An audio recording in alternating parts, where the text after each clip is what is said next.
Good afternoon. पहले आप लोग ये बताइए,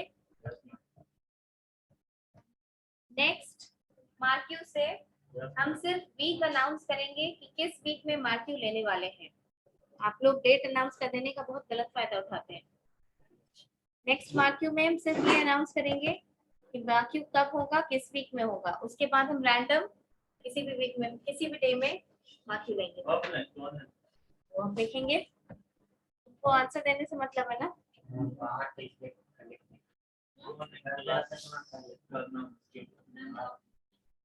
बात नहीं है, ठीक है।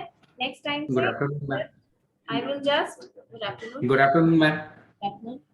I will just announce the week in which I am going to conduct MARQ, and then it will be a surprise MARQ.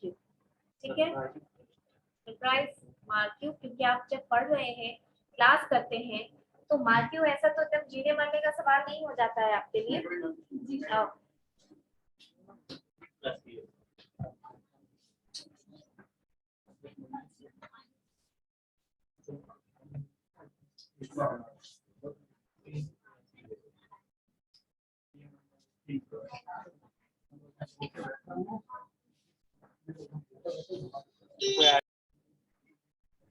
Last class में क्या हो रहा था? लास्ट क्लास में 360 डिग्री अप्रेजल हो रहा था, कंपनसेशन हो रहा था।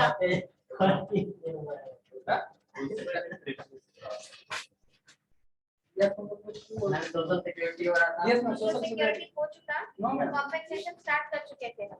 गवर्नमेंट सोशल सिक्योरिटी बस यही बताया नहीं, कंपनसेशन हम स्टार्ट कर चुके थे, तभी हम आप लोगों को बेस पे यहाँ फिगर ड्रॉ किए थे ना लास्ट टाइम। लास्ट क्लास ये बता दें कंपनसेशन, लास्ट क्लास में आप लोग कंपनसेशन कर रहे थे ना। Yes, ma'am. Social insurance, social assistance. Social insurance, social assistance में क्या डिफरेंस था? देखो, सोशल इंश्योरेंस, सोशल सिक्योरिटी में दो था, एक सोशल इंश्योरेंस और एक सोशल असिस्टेंस। सोशल इंश्योरेंस का क्या मतलब? अब हो गया, फोन अंदर रखो, फोन सीज कर लेंगे अभी अब तुम्हारा। ये इतना बिजी है बात करने में, आप इंग्लिश उससे पढ़ा के चले जाएंगे तो कुछ नहीं पता चलेगा।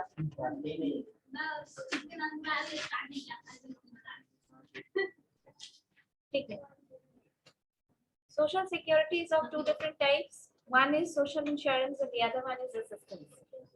आप ज्यादा फोकस सोशल इंश्योरेंस पर करेंगे, इसलिए क्योंकि you are concerned with labor laws in social insurance.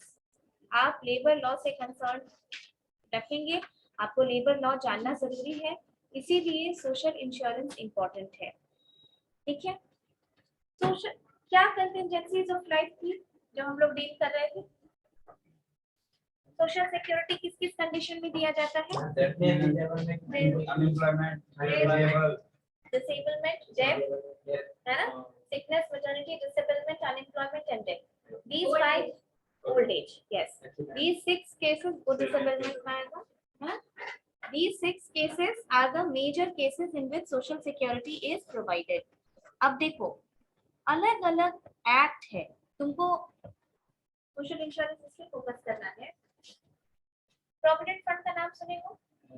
ये प्रोविडेंट फंड कवर करता है सिकनेस को, जैसे अगर घर में कोई बहुत बीमार है, किसी तरीके की कोई क्रोनिक इलनेस है, उस केस में आप प्रोविडेंट फंड का पैसा निकाल सकते हैं। ओके, ये कंडीशन है कि आप उस केसेस में इसका प्रोविडेंट फंड का पैसा निकाल सकते हैं।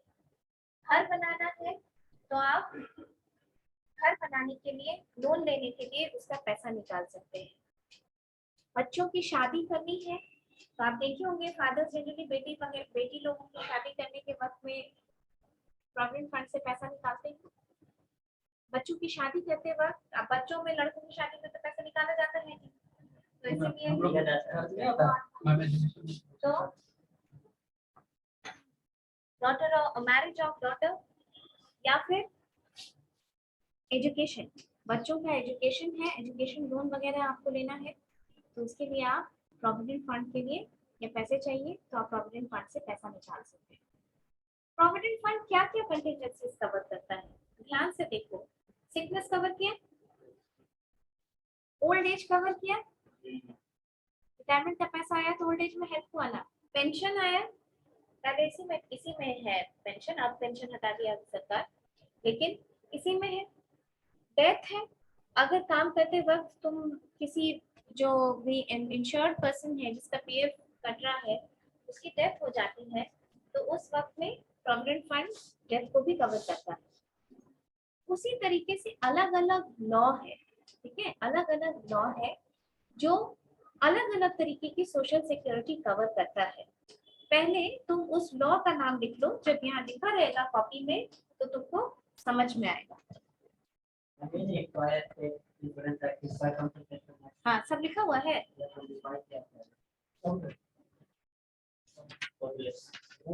स्टार्टिंग एक बार रिचार्ज नहीं हाँ, होगा। ना ऐसा नहीं, पिछले क्लास में पेरोल में फिर उस टाइम पे लिख लो एक बार, नहीं होगा किसी के पास लिखा हो।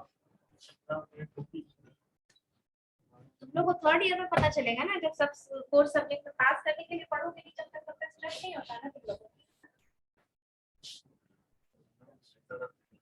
सही बात।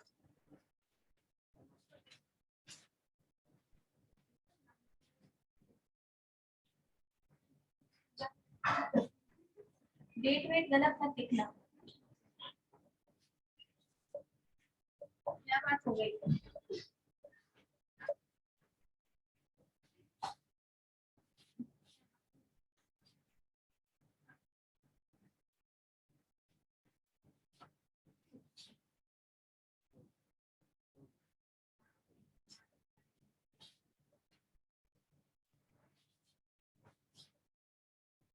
डेट गलत मत उतारना, लिखा हुआ गलत नहीं उतारते हो।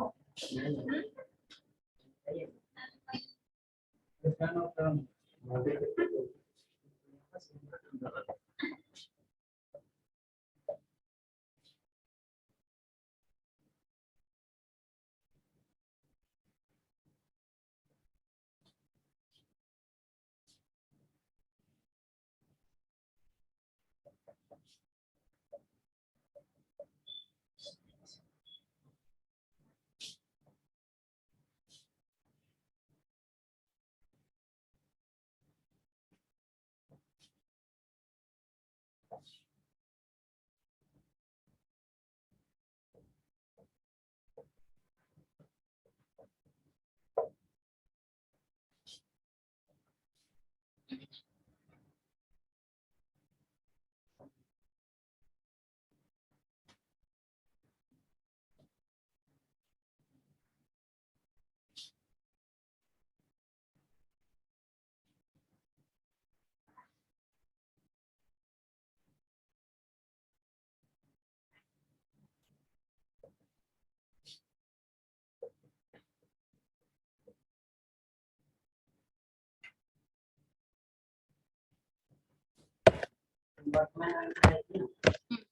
अमेंडमेंट हुआ है 2010, उसके बाद वो वर्कमैन को चेंज करके एम्प्लॉय कर दिया गया है। एक ही बात तो होता है लेकिन अमेंडमेंट किया जाता है।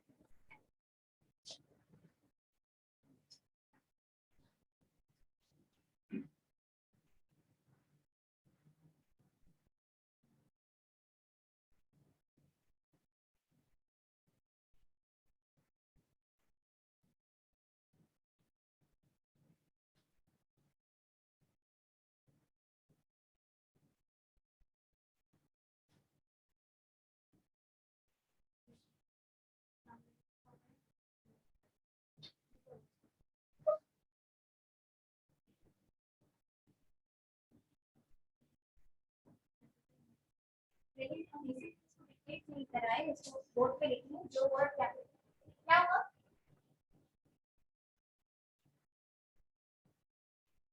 जो वर्ड कैपिटल में लिखा हुआ है उसको कैपिटल में उतारिए, जो स्मॉल में है वो स्मॉल में उतारिए उसको।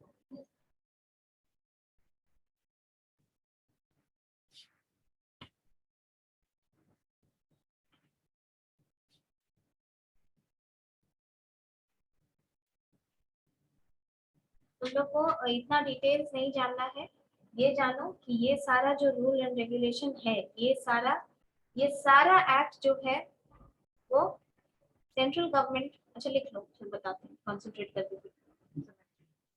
एक्ट मतलब बार बार पढ़ना तो तीन बार बड़ा फेडरल ना पढ़े बिजनेस इनोवेशन मतलब एक्ट के बारे में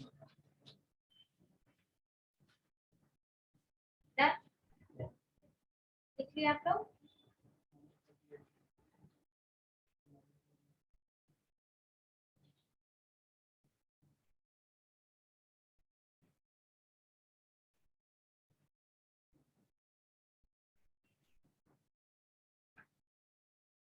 लिख लिए? एक बार ऑनलाइन स्टूडेंट्स के लिए अगर किसी को कोई कंफ्यूजन है तो हम बता देते हैं क्या लिखा हुआ है। The first one is the maternity benefit act 1961। The second one is employees provident fund and miscellaneous provisions act 1952। The third one is the payments of gratuity act 1972। Next fourth number पे है Employees State Insurance Act 1948, and the last one is Workmen Compensation Act 1923. Okay, ये sir आपने जितना पढ़ा social security का दो type, एक social insurance और दूसरा सोशल असिस्टेंस। दोनों में मेजर डिफरेंस यही है कि सोशल इंश्योरेंस कॉन्ट्रीब्यूटरी होता है, पीएफ का पैसा तुम भी कंट्रीब्यूट करते हो और तुम्हारा एम्प्लॉयर भी कंट्रीब्यूट करता है। ईएसआई का पैसा तुम भी कंट्रीब्यूट करते हो और तुम्हारा एम्प्लॉयर भी कंट्रीब्यूट करता है। ये अलग बात है कि कम अमाउंट में करता है, बट इट इज कंट्रीब्यूटरी। इसलिए बनाया गया ऐसा क्योंकि हमारा एक डेवलपिंग नेशन है, ऐसा नहीं है कि हम लोग बहुत वेल्दी हैं तो सरकार को अगर आप भी कुछ कंट्रीब्यूट करते हैं, कुछ सरकार अपनी तरफ से मिलाती है तो सोशल सिक्योरिटी प्रोवाइड करने में आसानी होती है इंडियन गवर्नमेंट को। बाकी आप जब यूरोपियन कंट्रीज की तरफ बढ़ेंगे, है ना, the countries in Europe and all, those are rich nations, है ना, उनके पास पैसा बहुत है तो काफी सोशल सिक्योरिटी वो ऐसे ही प्रोवाइड करते हैं नॉन कंट्रीब्यूटरी वे में भी। ये सारा एक्ट सोशल सिक्योरिटी का एक्ट है। यूनियन लिस्ट, स्टेट लिस्ट, ये सब समझते हो तुम लोग? यूनियन लिस्ट देखो, हमारा जो कॉन्स्टिट्यूशन है, ओके, हमारा जो कॉन्स्टिट्यूशन है, इंडियन कॉन्स्टिट्यूशन, इसमें तीन तरीके का लिस्ट है। तीन तरीके का लिस्ट का मतलब कि तीन, केंद्र सरकार किस मैटर पे बना सकती है कानून, राज्य सरकार किस मैटर पे कानून बना सकती है, और एक कॉन्करेंट लिस्ट है, यानी केंद्र सरकार किस मैटर पे लिस्ट कानून बना सकती है, किस में आ गया, सेंट्रल लिस्ट में, यूनियन लिस्ट में। यूनियन लिस्ट में केंद्र का है वो, सेंट्रल गवर्नमेंट रूल बनाएगी उस पे। स्टेट लिस्ट यानी स्टेट गवर्नमेंट बनाएगी, जैसे केंद्र का ये सब कुछ है, ये सब सेंट्रल गवर्नमेंट ने बनाई है, ठीक है। And if you talk about state government, Bihar में जितने जो दुकान है और जो एस्टेब्लिशमेंट है, इसका जो कानून है वो बिहार सरकार का बनाया हुआ है। जैसे Bihar shops and establishments act 1953, उस पे कानून किसने बनाया है? राज्य सरकार ने। और एक होता है कॉन्करेंट लिस्ट। कॉन्करेंट लिस्ट मतलब दोनों में से कोई भी उस पे कानून बना सकती है, लेकिन आप समझ सकते हैं कि राज्य सरकार जो भी बना सकती है उस पे, और केंद्र सरकार भी बना सकती है, पर जो राज्य सरकार बनाएगी वो सर्वोपरि होगा। यानी स्टेट को ऐसा कोई भी कानून नहीं बनाना है जो सेंटर के पास किए हुए कानून को कॉन्ट्रावीन करता हो, ठीक है। क्यों हम तुमको ये बताए लिस्ट, क्योंकि लेबर जो होता है, लेबर और फैक्टर्स ऑफ प्रोडक्शन क्या क्या है, बोलो बोलो। लैंड, लेबर, सेकेंड ईयर में आके तुम बताओ तो 4 फैक्टर्स ऑफ प्रोडक्शन। बैठ के बताओ, बैठ के बताओ, कोई नहीं बोलेगा, वेट करो।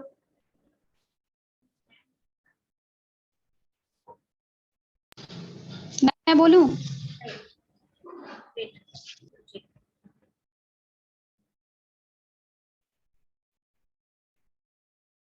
मैम बोले। नहीं,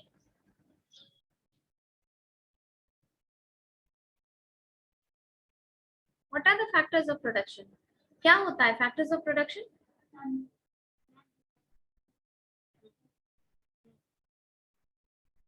तुम बताओ, तुम बताओ निधि, तुम बताओ।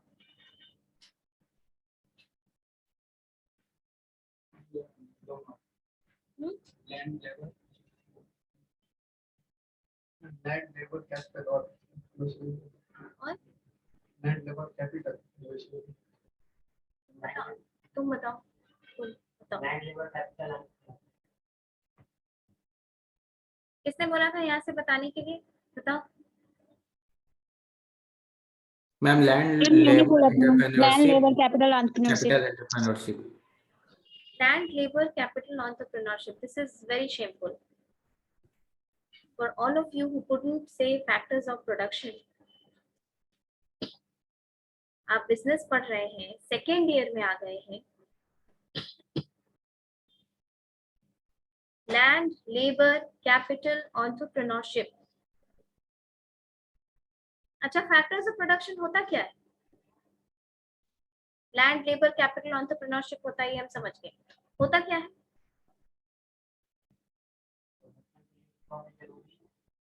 रिक्वायरमेंट जो ये चार्ट जो मैं प्रोड्यूस करने के लिए, गुड्स एंड सर्विसेज प्रोड्यूस करने के लिए जो इनपुट रिक्वायर्ड होता है बिजनेस को, that is known as factors of production. Land, labour, capital, entrepreneurship. तुम लोगों को लिस्ट हम इसलिए समझाए क्योंकि लेबर कॉन्करेंट लिस्ट में आता है ना। एक factor of production land, labour, capital, entrepreneurship में लेबर जो आता है फैक्टर ऑफ प्रोडक्शन, ये आता है कॉन्करेंट लिस्ट में। कॉन्करेंट लिस्ट का मतलब दोनों जिसपे केंद्र सरकार और राज्य सरकार दोनों कानून बना सकती है।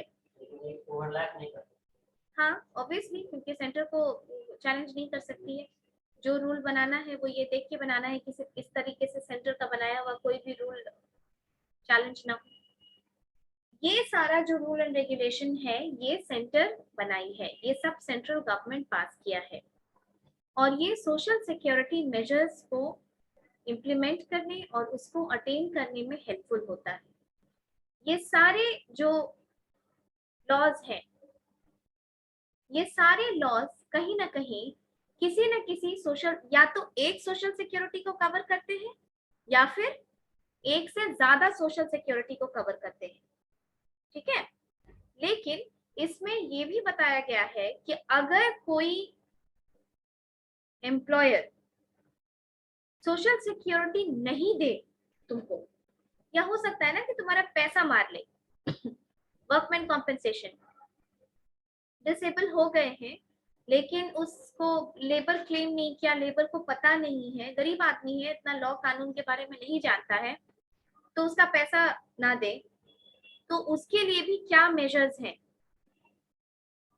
समझ में आया? उसके लिए भी क्या मेजर्स हैं, ये भी इस कानून में बताया गया है। जब कोई कानून बनता है, जब कोई लॉ बनता है, तो वो ऑल राउंड बनता है, कॉम्प्रिहेंसिव वे में बनता है, ठीक है। अब हम लोग एक एक करके हम तुम लोग को बताते हैं कि इसमें कानून तुमको पढ़ना नहीं है डीप में, तुमको एक एक करके हम सिर्फ बताते हैं ताकि तुमको समझ में आए कि सोशल सिक्योरिटी कैसे कैसे सरकार इम्प्लीमेंट कर रही है। इंश्योरेंस में है ये। अब असिस्टेंस किसी ने पूछा था, पहले हम असिस्टेंस खत्म कर देते हैं।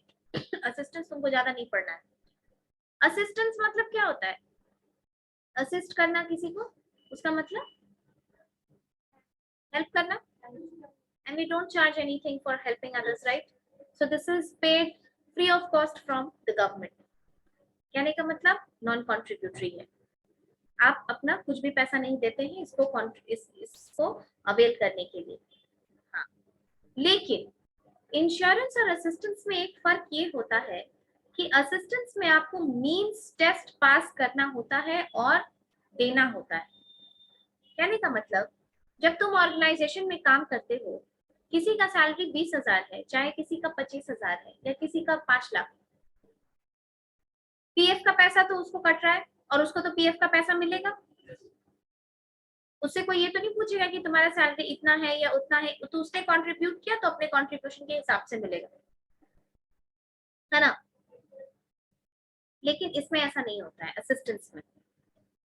असिस्टेंस में होता ये है कि तुमको मींस टेस्ट देना होता है, यानी तुमको ये नीड दिखाना होता है कि तुम सरकार के इस स्कीम के लिए एलिजिबल हो। जैसे बीपीएल लोग, बिलो पॉवर्टी लाइन, गरीबी रेखा से नीचे रहने वाले लोग, गरीबी रेखा से ऊपर जाने वाले लोग, एपीएल। अब एपीएल वाला बीपीएल का फैसिलिटीज नहीं उठा सकता है, और बीपीएल में आने के लिए उसको मींस टेस्ट का रिक्वायरमेंट देना पड़ता है कि हाँ है हम गरीबी रेखा से नीचे, मिनिमम इनकम इतना है, या जो भी सरकार का प्रावधान। This is a kind of means test. ठीक है, समझ में आ गया? सबको आया? सोशल इंश्योरेंस के बारे में तो आप समझ गए कि आप कंट्रीब्यूट करते हैं, आपका एम्प्लॉयर कंट्रीब्यूट करता है, तो सरकार कंट्रीब्यूट करती है, तो सोशल इंश्योरेंस होता है। सोशल असिस्टेंस का पैसा कहाँ से आता है? सोच के बताओ।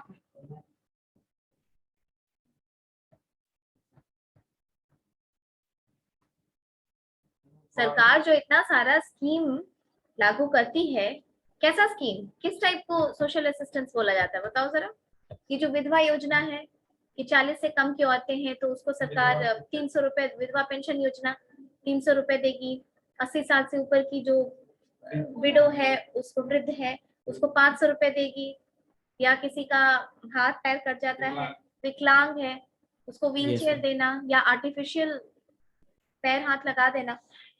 ये सारी चीजें सोशल सिक्योरिटी में आती है। सोशल सिक्योरिटी तो वही है, चाहे इंश्योरेंस के लिए, असिस्टेंस के लिए, ओल्ड एज, एम्प्लॉयमेंट, सिकनेस, सब कुछ। अभी देखा ना तुमने कि हमारे यहाँ जो गांव की औरतें हैं वो डिलीवरी कराने के लिए हॉस्पिटल नहीं जाती थी, तो उससे क्या हो रहा था? हमारा देश खराब हो रहा था। कैसे खराब हो रहा था? मोर्टिलिटी रेट बढ़ रही थी। आप अनहाइजीनिक कंडीशन में घर में डिलीवरी कराने से बच्चा भी मर जाता है कई बार, और माँ भी मर जाती है, सेप्टिक हो जाता है, साफ सफाई नहीं होने से, प्रॉपर मेजर्स नहीं होने से, कई बार प्रॉपर इलाज नहीं मिलने से।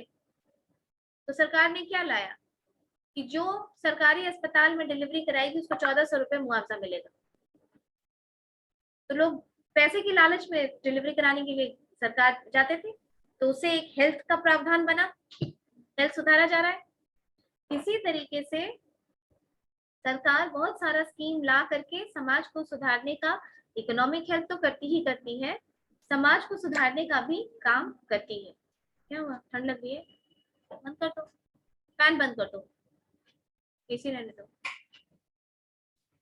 ठीक है, सोसाइटी खराब होगी तो उससे क्या होगा? सोशल फैक्टर समझाए थे उस दिन तुम लोग को।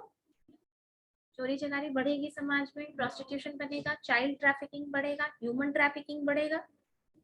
ठीक है, तो वो सारे भी मेजर्स मास में दिखने लगेगा अगर समाज ये सब स्कीम, सरकार ये सब स्कीम ना लाए तो। असिस्टेंस समझ में आ गया ना? अब इंश्योरेंस पे आओ। अब समझाते हैं तुम लोगों को कि किस एक्ट में क्या है। एक बार ध्यान से सुनो और दिमाग में रखने की कोशिश करो।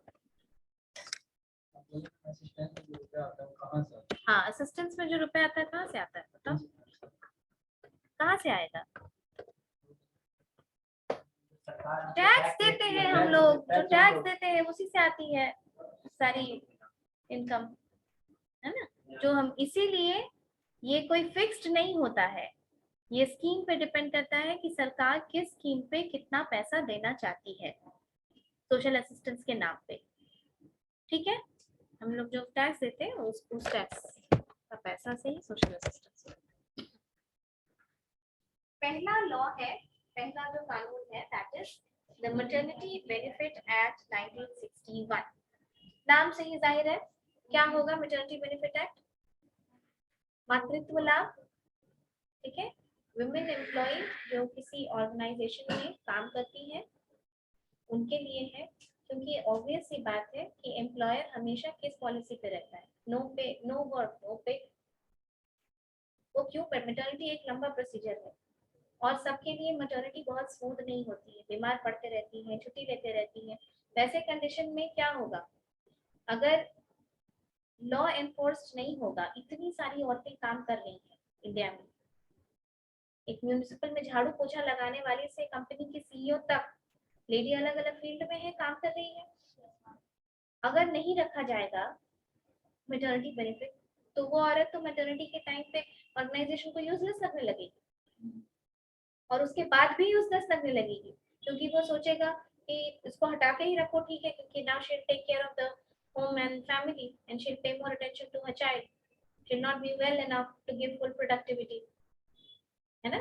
तो सरकार ने इसको प्रोटेक्ट करने के लिए मातृत्व लाभ का एक कानून लाया, which is the Maternity Benefit Act 1961। अब इसमें हर तरीके की चीज मेंशन की हुई है, जैसे कितना दिन तुम एक ऑर्गेनाइजेशन में आकर के, आई थिंक ये 80 डेज है, as long as I remember ये 80 डेज है, एक बार हमको लॉ चेक करना होगा और दिन देखे नहीं याद नहीं। एलिजिबिलिटी में आता है कि a woman who has rendered 80 days of services, ठीक है, in maternity in an organization, ये हम चेक कर लेंगे, इसको सर्कल कर लो, अगली क्लास में बता देंगे चेक करके, लेकिन ऐसे शायद 80 दिन है। 80 days of service to an organization and is currently insured, मतलब जनवरी से जैसे ज्वाइन की, मान लो कि उसको सितंबर में जाना है मैटरनिटी लीव पे, सितंबर से, तो अगस्त तक का वो इंश्योर्ड, अगस्त तक उसका सैलरी बना, उसने काम किया, 80 डेज कम से कम होना चाहिए रेंडर किया हो, तो she is eligible for maternity benefit. अब मैटरनिटी बेनिफिट में सब कुछ है, प्री नेटल, पोस्ट नेटल, यानी डिलीवरी के पहले और डिलीवरी के बाद कितने दिन की छुट्टी मिलनी चाहिए।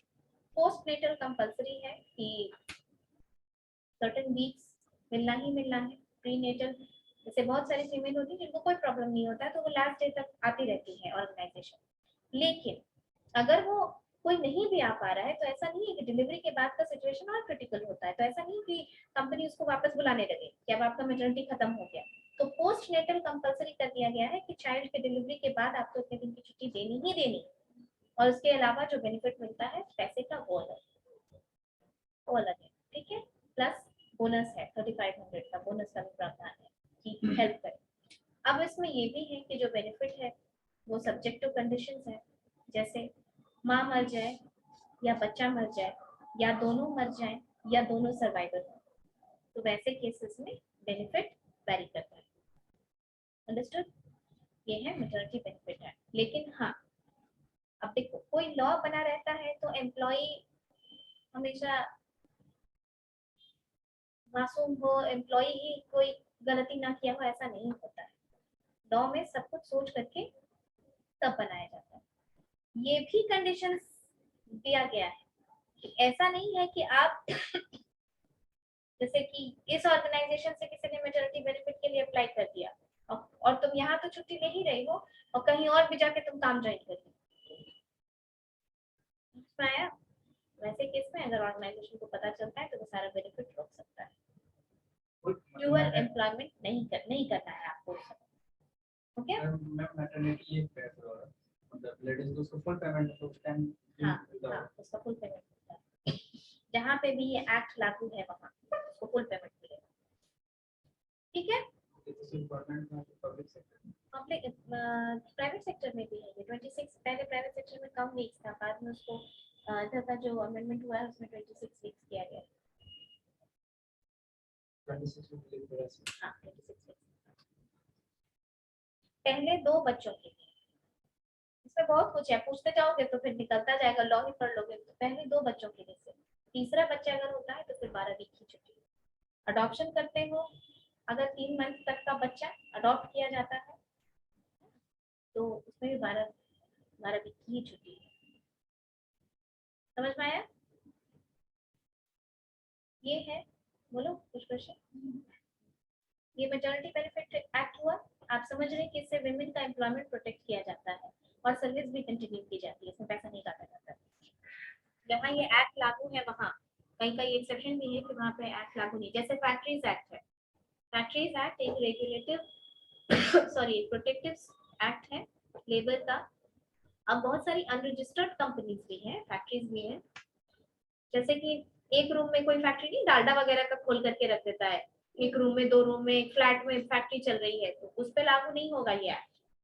जो अपने आप को इंडियन गवर्नमेंट के साथ जो भी फैक्ट्रीज एक्ट के तहत रजिस्ट्रेशन होता है सरकार के पास, वहां जहां रजिस्ट्रेशन कराया हुआ है उन्हीं एक्ट पे ये सब सरकार का कानून लगता है और मैक्सिमम कराया ही रहता है, क्योंकि उससे बहुत सारा बेनिफिट भी मिलता है। जैसे मैम कॉलेज में जो ऑर्गेनाइजेशन या फिर वो जैसे सीबीएसई बोर्ड सब तो सब तो अंदर वो तो सरकार का है, सीबीएसई प्योरली सेंट्रल तो उसमें गवर्नमेंट। सब सब लागू होगा। बिल्कुल, आईटी कंपनीज सब में लागू हो गई। पहला एक्ट समझ में आया? Yes sir. दूसरे एक्ट की तरफ आओ, employees provident fund and miscellaneous provision act. ये है प्रोविडेंट फंड का, सबसे ज्यादा सुने होंगे आप। अब देखिए, आप देते हैं, ये समझ लीजिए कि एक गुल्लक की तरह है जिसमें तुम अपना 12% देते हो, एम्प्लॉयर तुम्हारे हिसाब से ही 12% देता है और ये जमा हो जाता है जाकर के सरकार के पास, जिसका नाम है EPFO, employees provident fund organisation. ये एक बहुत बड़ी ऑटोनोमस बॉडी है जो काम करती है प्रोविडेंट फंड का ट्रांजैक्शन करने। ये क्यों सिक्योर किया जाता है? देखो, अब हम अगर पापा तुमको देते हैं 1000 रुपया, महीने का 1000 रुपया सपोज करो पापा देते हैं तुमको, और तुमको बोलेंगे कि इसमें से 700 रुपया तुम हमको दे दो, 300 रुपया तुम हमको दे दो, 700 रुपया तुम रखो और मेरे पास दे दो। दे कौन रहा है पैसा? पापा। और 1000 रुपए, उसमें से 300 वो कहते हैं कि हमको दे दो, हम तुमको साल के अंत में 300 हर महीने का निजोड़ के कितना हुआ? 3600 रुपए। ये 3600 रुपए ना हम तुमको दे देंगे साल के अंत में। तुमको 2 चीज फील होगी। पहला, तुमको लगेगा कि अरे नहीं जरूरत पड़ जाती है, 300 रुपए चला जाएगा, कुछ ना कुछ पैसा रहेगा तो जरूरत तो निकलेगी, है ना, कि कुछ ना कुछ हमको जरूरत तो पड़ी जाती। दूसरा, तुमको ये लगेगा कि पापा पैसा दे रहे हैं, पापा ही के पास जमा करके नहीं देंगे तो मन बदल गया तो ले ही लो, अभी जो मिल रहा है वो ले लो। होगा कि नहीं? है थोड़ा सा होगा ना, इनसिक्योरिटी टाइप का। इसीलिए सरकार ने जब ये प्रावधान लाया तो सरकार ने बोला नहीं, पैसा एम्प्लॉयर नहीं रखेगा, एम्प्लॉयर तुमको जमा कर रहा है, तुम दे रहे हो, तुमको इनसिक्योरिटी होगी एम्प्लॉयर के पास अपना पैसा छोड़ने में। इतना पैसा होता है, लाखों लाख रुपए हो जाता है पीएफ का, तुमको इनसिक्योरिटी होगी। इसीलिए वो पैसा कौन रखता है? सरकार रखती है। इसको कहते हैं ईपीएफ। ईपीएफ का पैसा कौन रखता है? सरकार। ईपीएफ सुने हो? Public provident fund. ठीक है, ये अब ऐसा तो ये किसके लिए है? एम्प्लॉय के लिए, जो सर्विस कर रहा है उसके लिए है, ध्यान रखना हमेशा। लेकिन जो सर्विस नहीं कर रहा है, जैसे बिजनेसमैन, जैसे ये ठेला चलाने वाला, चाय वाला, क्या उसको अधिकार नहीं है अपने ओल्ड एज के लिए सेव करने का? उसको भी है। तो उन लोगों के लिए होता है पीपीएफ, पब्लिक प्रोविडेंट फंड।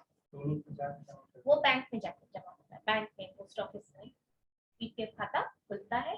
इसमें भी लमसम एक ही टाइप का होता है, कुछ डिफरेंसेस के साथ। मेन पर्पस यही, 15 साल तक आप नहीं निकाल सकते हैं। हाँ, LIC is another thing, that is insurance, that is a premium against risk। अभी तुम सोशल सिक्योरिटी पाते हो जो सरकार देगी है। तो प्रोविडेंट फंड यही होता है कि जब तुम जाओगे तो 15,000 तक अगर तुम्हारा बेसिक प्लस डीए है तो कंपलसरी तुमको प्रोविडेंट फंड देती है। अब इसमें क्या होता है, 12% तुम दे रहे हो, 12% एम्प्लॉयर तुम्हारे नाम से जमा कर रहा है और सरकार तुमको उस पर इंटरेस्ट दे रही है। तब ना कुछ लगेगा कि रिटर्न आया हमको, है ना। कितना सैलरी होना चाहिए? 15,000 तक बेसिक प्लस डीए मिनिमम होना चाहिए, ठीक है। तो उतने लोग 15,000 का 12% आता है। हाँ, ठीक है। तुम थोड़ा ज्यादा भी जमा कर सकते हो, लेकिन एम्प्लॉयर का को ये ऑब्लिगेशन नहीं है। जैसे मान लो तुमको अभी फील होता हो, तुम नौकरी ज्वाइन की और तुमको ये फील हो रहा है कि अभी मेरे खेत से सामान आ जाता है, अभी मेरे घर में कोई रिक्वायरमेंट नहीं है हमको पैसे की, अभी मेरे पापा सपोर्ट कर देते हैं, कोई दुकान है, कोई रेंट है, उससे पैसा आ रहा है, मुझे अभी रिक्वायरमेंट नहीं, मैं फ्यूचर के लिए सेव करता हूँ। फ्यूचर में हो सकता है मुझे ज्यादा पैसे की जरूरत पड़े, तुम ज्यादा पीएफ कटवा लो, है ना, तुम ज्यादा पीएफ कटवा लो अपना, लेकिन एम्प्लॉयर फिर वो उतने कम पे ज्यादा करवा सकते हैं। हाँ, कम नहीं ज्यादा करवा सकते हो। मतलब जो 12% से minimum ज्यादा है, हाँ, अब फिर मतलब 12% तक ला सकते हैं, लास्ट में कम करवाना। हाँ। ठीक है, वो करवा सकते हो। अंडरस्टूड। नेक्स्ट, पीएफ हो गया एक्ट। दूसरा, the payments of gratuity act 1970। क्या होता है ग्रेच्युटी, किसी को आइडिया?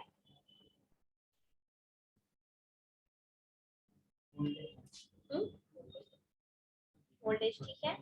और लेकिन होता क्या है ग्रेच्युटी, होता क्या है? इसमें ना काम करने का मतलब कैपेसिटी घट जाता है। Capacity come. Gratuity is a benefit. ऐसे ये कह सकते हैं, आपने उस दिन बताया था कि जो ग्रेजुएट है वो जॉब नहीं कर पा रहे थे। ग्रेच्युटी, जिसे ग्रेजुएट, जिसे ग्रेच्युटी। देखो पुराने जमाने में होता क्या था, देखो ये एक्ट बहुत नया है, 72 देखो लिखा है 1972। बाकी सब एक्ट तुमको लगभग ना आजादी के समय या उसके पहले का एक्ट तुमको मिलेगा। ये एक्ट नया है, यानी कि कोई चीज समझने के लिए पहले उसका डेट समझो, डेट समझोगे ना समझ में आएगा कि उस एरा में क्या चल रहा था और क्यों ये बना। Understood. The payments of gratuity act 1972। देखो पहले के टाइम पे क्या होता था कि इतना ज्यादा जॉब स्विच वगैरह नहीं होता था ना, इतनी ग्लोबलाइजेशन नहीं था, इतने एमएनसीज नहीं थे। जो जहाँ काम करता था वो काफी लंबे समय तक वहां पर कंटिन्यू रखता था वो। तो जो मेरिटोरियस वर्कर्स होते थे ना, जो बड़ा लंबा समय तक काम किए, अब पुरानी पिक्चर्स में देखते होंगे, कोई मुहिम जी है तो वो मुनीम जी काम कर रहे हैं तो किए ही जा रहे हैं। बाप के टाइम पे भी काम किए वो मुनीम जी, और बेटा भी तैयार हो गया तो उसके टाइम पे भी वही मुनीम जी है। होता था ऐसा, देखे हो ना। कहने का मतलब, समझाने का मेरा मतलब ये है कि पहले के टाइम पे जो मेरिटोरियस वर्कर्स होते थे, जिनमें मेरिट होता था और वो काफी लंबे समय तक किसी ऑर्गेनाइजेशन से, मिल से, इंडस्ट्री से, फैक्ट्री से जुड़े हुए एम्प्लॉयर के लिए काम कर रहे हैं, तो उनको जब वो रिटायर होते थे, जब वो छोड़ते थे, जब वो छोड़ के जाते थे, तब उनकी सर्विसेज को अप्रिशिएट करने के लिए एक थैंकफुलनेस की तरह कि I am thankful that you work for so long in our organisation, एक लमसम अमाउंट ऑफ मनी दिया जाता है कि भाई ये एक डिफर्ड वेज टाइप का, कि हमारे पास आपका ये बनता है, पैसा दिया जाता है। तो पहले तो ये इसी तरीके से शुरू हुआ, शुरू तो ऐसे ही हुआ जैसे हमारे यहाँ दहेज प्रथा कैसे शुरू हुई। दहेज, तब से दहेज प्रथा शुरू कैसे हुई कि राजा रानी जो बहुत रईस होते थे, जिनको कि थोड़ा बहुत, जो कि पैसे से, धन धान्य से भरपूर थे, वो अपनी बेटी को गिफ्ट की तरह देते थे, है ना। They used to give their daughters gift, और ये गिफ्ट समाज में देते देते देते देते आज इस तरीके का रूप ले लिया कि इसके अगेंस्ट कानून बनता है। जलाने पकाने सब लगा लोग, है ना। कंपल्सरी हो गया, कंपल्सरी हो गया दहेज। कहने का मेरा यही मतलब कि दहेज कंपल्सरी हो गया फिर, है ना, कि अब नहीं दिया तो ये खाली सा है कि मैरिज तुम्हारा वैलिडेट ही नहीं हुआ, दहेज नहीं हुआ तो ये गलत चीज थी। तो इसको रोकने के लिए अब बहुत सारा अवेयरनेस फैलाया जा रहा है ऑब्वियसली, और एंटी उसके कानून भी। हम तुमको कुछ और समझाने की कोशिश कर रहे हैं। कहने का मतलब कि ग्रेच्युटी भी ऐसे ही शुरू हुआ था कि एज अ गिफ्ट, जो रईस लोग, जो बड़े लोग थे, जो दे सकते थे, वो मेरिटोरियस वर्क, सबको नहीं, जो मेरिटोरियस वर्कर्स होते थे उनके मेरिट को रिकॉग्नाइज करते हुए देते थे। अब कोई चीज की तुमको आदत लग जाएगी और उस चीज को एब्सटेंट किया जाएगा तो तुम तो मांगोगे कि उसको दिया, मुझे क्यों नहीं दिया। धीरे धीरे ये एक डिफर्ड वेज की तरह होने लगा। डिफर्ड वेज माने मेरा पैसा बकाया है मालिक के पास, ये हो गया डिफर्ड वेज। फिर उसके बाद स्कीम की तरह आ गया स्कीम अग्रीमेंट। तो स्कीम तो बहुत ये नहीं होता है ना, लॉ से नहीं होता है। लड़ते ट्रेड यूनियन ने ये रूप ले लिया कि उसको लॉ बना दिया। इतना कोर्ट केस हुआ, ठीक है, जर्नलिज्म में आया, उसके बाद भी और बहुत सारी चीजों में आया ये ग्रेच्युटी। सीधा कोर्ट पे चला जाता था, वर्कर्स अपने राइट के लिए कोर्ट चले जाते थे। कोर्ट केसेस जीतने भी लगे कई जगह पे।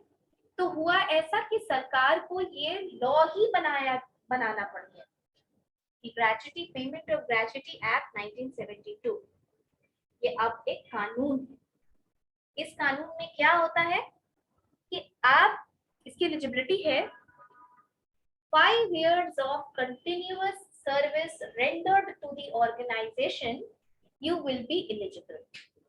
जैसे 5 years continuous, ऐसा नहीं कि 3 साल यहाँ काम किए फिर छोड़ के 1 साल चले गए, फिर आके 2 साल कर लिया और 5 हो गया। कंटिन्यू सर्विस 5 साल से ज्यादा जब होता है तब आपको ग्रेच्युटी मिलती है। एक जो तुम्हारा लास्ट वेज ड्रॉन होता है, जैसे कि मान लो कि लास्ट मंथ की सैलरी तुम्हारी 26,000 है, 24,000 है, ठीक है, 24,000 है, तो इसको डिवाइड किया जाता है, क्या हो गया, इसको डिवाइड किया जाता है 26 से, 4 संडे हटा दिया जाता है, जितना आया 1 दिन का सैलरी बना। हर साल 15 दिन का एक्स्ट्रा पैसा दिया जाता है। 15 दिन याद रखना, 15 दिन का एक्स्ट्रा पैसा ग्रेच्युटी में मिलता है। जैसे कि 1 दिन का सैलरी आ गया, अब इसको x मान लो, ये x है, इसको x से मल्टीप्लाई किया तो 1 साल में 15 दिन, इतना पैसा 1 साल में, हम मान लो 15 साल काम किया तो 15 साल इतना ग्रेच्युटी में। ग्रेच्युटी भी इसके रिटायरमेंट के साथ में बहुत लमसम अमाउंट आ जाता है। आप सोच सकते हैं ग्रेच्युटी 20 साल 22 साल काम कर लोगे तो ग्रेच्युटी का कितना पैसा बनेगा ना। ये होता है ग्रेच्युटी। समझ में आया? आज क्लास एंड करते हैं यहीं पे, 2 और है अगले क्लास में बताएंगे, लिख लो। चलो, थैंक यू क्लास।